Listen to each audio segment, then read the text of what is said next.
So I wanted to reveal to you what is possibly the toughest, the hardest part of my business. Here we go. So the hardest part of my business is definitely the deliveries. They cause me no end of dramas day in, day out, and over the last few weeks it's possibly been the hardest time in the UK.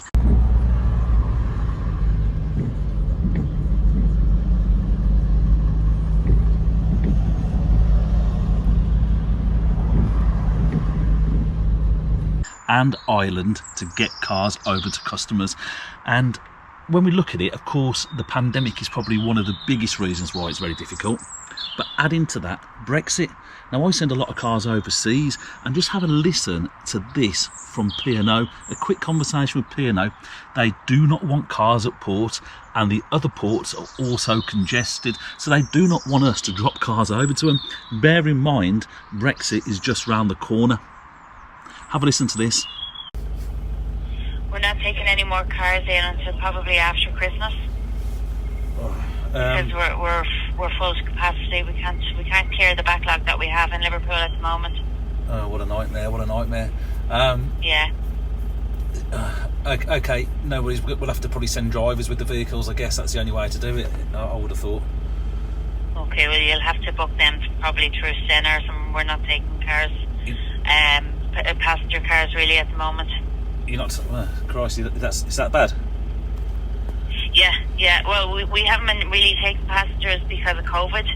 Got you. We just can't rest the numbers on the ship. So you'd have to kind of contact Stena or Irish Ferries. They would be taking more passengers than we would, you know. Got you. Understood. Okay, no worries. Okay, thanks for your help.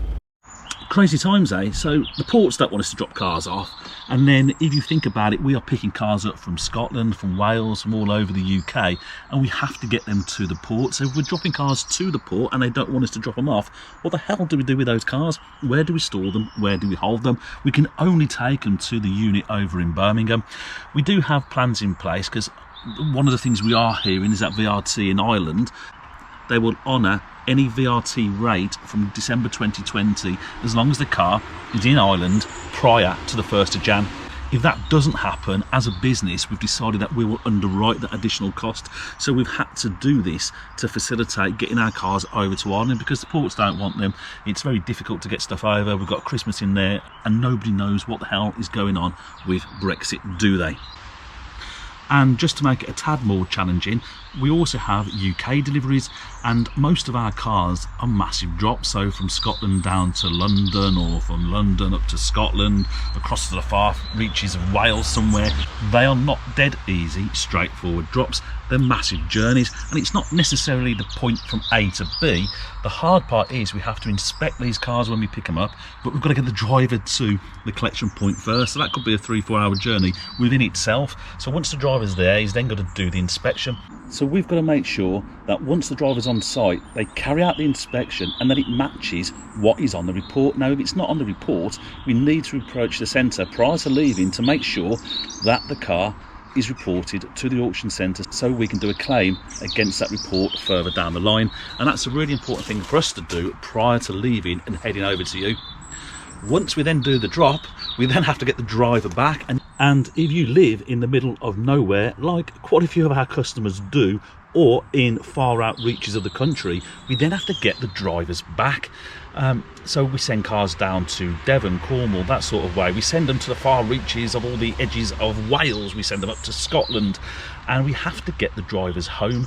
And remember, these guys have got families as well, and they don't want to be out for 18 hours every single day of their life dropping cars off. So it's often we have to change the day of the delivery, and it happens all the time, and it can slip 2, 3 or 4 times at the moment, just because the transport throughout the different tiers, the public transport, is a lot more different to what it has been over September and October. It's a hell of a lot harder to get the drivers home, but we are doing our best, and we always appreciate our customers' patience. But that is probably the hardest part of my job. I am constantly rescheduling drivers. Take a look at this car here.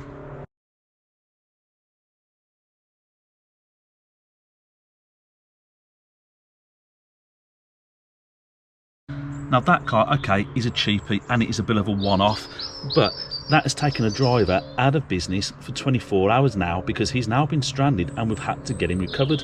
And we have had high value cars with issues that we then have to pick back up. So it takes a driver out again and get it inspected prior to the 48-hour period is up. So again, it can be really difficult if we lose a driver for 2 days, 3 days with a car. We've even sent drivers over to Ireland. And when we send the drivers over to Ireland, we have the headache of then getting them back. Now, yes, there's flights, but the driver is out all night. They don't get back into the morning, and then we can't use them again the next day because they've been out for 2 days. And let's look at it this way. Would you want to be out for 2 days dropping someone's car off? The answer is no. So yes, the customers pay for our deliveries, but we ask them to be patient because at the moment, times are bloody difficult. A pandemic, different tiers throughout the country, ports not wanting stuff, Christmas, and then top it all off, we got Brexit added in. And the next challenge is when a driver sends me a text and they have tested positive for COVID. Now, one of my own staff members has just sent me an SMS today, the day I'm sending this video out, and they have tested positive for COVID. So it is still happening. I cannot send a driver around the country on public transport and to your address who has tested positive for COVID. So my biggest headache this year has been deliveries, especially the last few months, funny enough, because things are changing on a daily basis. Just yesterday afternoon, Boris announced a new Tier 4 in London and the South East. This makes it more difficult for me to get cars to people. I am doing them, and I have never not delivered a car. I am proud to say, in the 6 years of doing this, everybody who has bought a car has had it delivered. That is a good sign. So I just ask people to be patient. It is a difficult time for us all. I want everyone to have a great Christmas, keep safe. And for those waiting for deliveries, they're coming. Just be patient, please. Thank you. And the final thing, guys, remember, I have the 100 Club. What are you doing? What are your plans for the coming year? Are you going to start a side hustle? How is your own business or your own employment? Could you do with earning some more cash? If you can, then sign up to the 100 Club. Do it now because we're getting ready for January. Do not wait until after Christmas. Get yourself signed up. It'll cost you $3.95 plus the VAT for the first month. That is a monthly fee for you. It comes down ever so slightly, but it covers the purchase of up to 3 cars per month, plus all the supports. And we're making some fantastic changes within the business to help you sell more cars. So a small investment for a proper business to help you make money in the new year. Jump on it. I want to see you on it. Don't wait until, I'll start next week, I'll start next month. Get on it today. Make some money in the new year with me and my business, Flipping Cars.